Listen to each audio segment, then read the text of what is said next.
Okay, so in part one, I misspoke, by the way. What I meant to say is supposedly University of Salamanca is the third oldest university in the world, not the third oldest university in Spain. I misspoke. So, um, so if economics doesn't knows what interest is, but is wrong, that would be that would mean economics is screwed up the way chemistry was screwed up before. Chemistry uh, knew what an element is, and or like astrophysics before. Um, Astrophysics knew that the orbit planets had around the sun were elliptical, not circular. So, what is the idea is that, and what I'm going to show is that having the design of the Woodford tax and the implications of the design, it follows immediately that in fact economics does not know what interest is, or knows more accurately, it knows that it knows that it knows but doesn't know.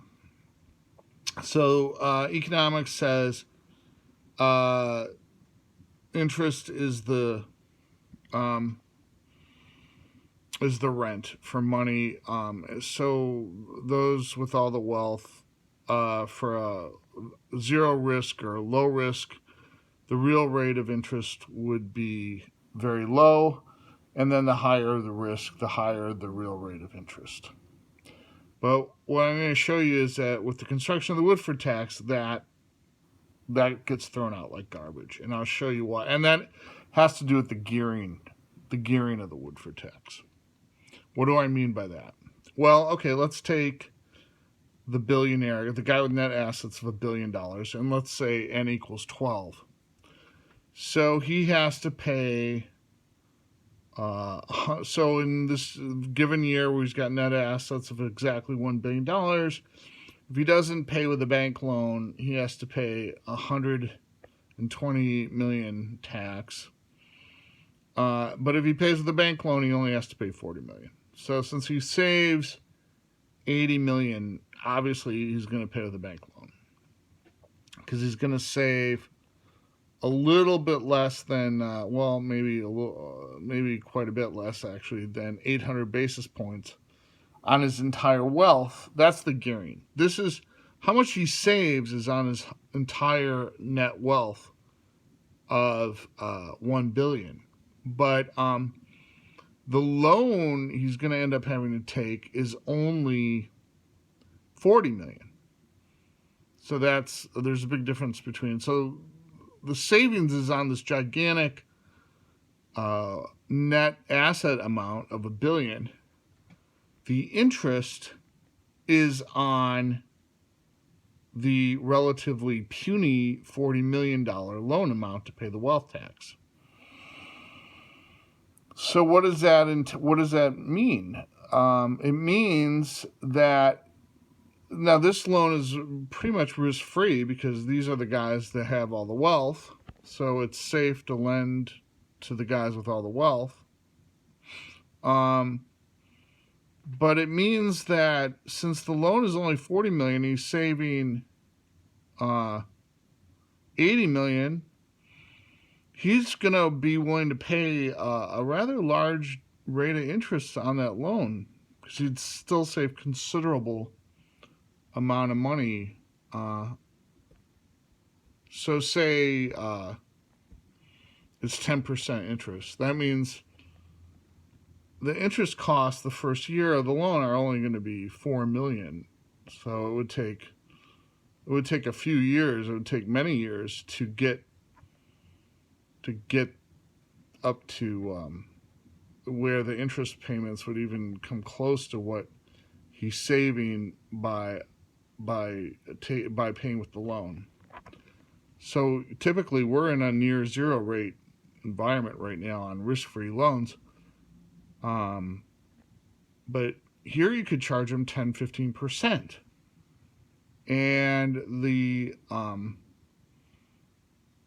this could be passed through. Now, remember, the banks, these are risk-free revenues in the sense of the banks, because they're not keeping these loans on their balance sheets. They're just making the loan fees and the securitization fees. The loans aren't staying on their balance sheets. So this high interest on these risk-free bonds can be passed through to the bondholders. So if you create, say, a global retirement account, and you take the 70 or 80% of the most indigent on earth and create accounts for them in this global retirement account, and you take a portion of the wealth tax money and purchase these bonds, these risk-free bonds that pay 15% of your interest, and put them in their accounts, over time, they're going to have these accounts that are going to be a combination of cash and these risk-free bonds paying 10-15% interest. So over time, they're going to have high tens or hundreds of thousands notional of bonds and cash in these retirement accounts, and the bonds pay 10-15% interest. That can go directly to them as payments. And within 6 or 7 years, you'd essentially erase any semblance of poverty from the earth, because you would turn all these people with zero and negative wealth into people with high with bond and cash accounts in the hundreds of thousands of dollars, and the bonds would be paying 15% interest for risk-free bonds. So in effect, what an implication of the Woodford, and this is, I think, the most jarring result from the Woodford tax, is that interest in this situation is not the rent for money. It's the mechanism to lift everyone on earth out of poverty. And that is the fundamental. Interest was not the rent for money. Interest, it turned out, because of the implications of the Woodford tax, interest is the mechanism to lift the world out of poverty, the impoverished out of poverty.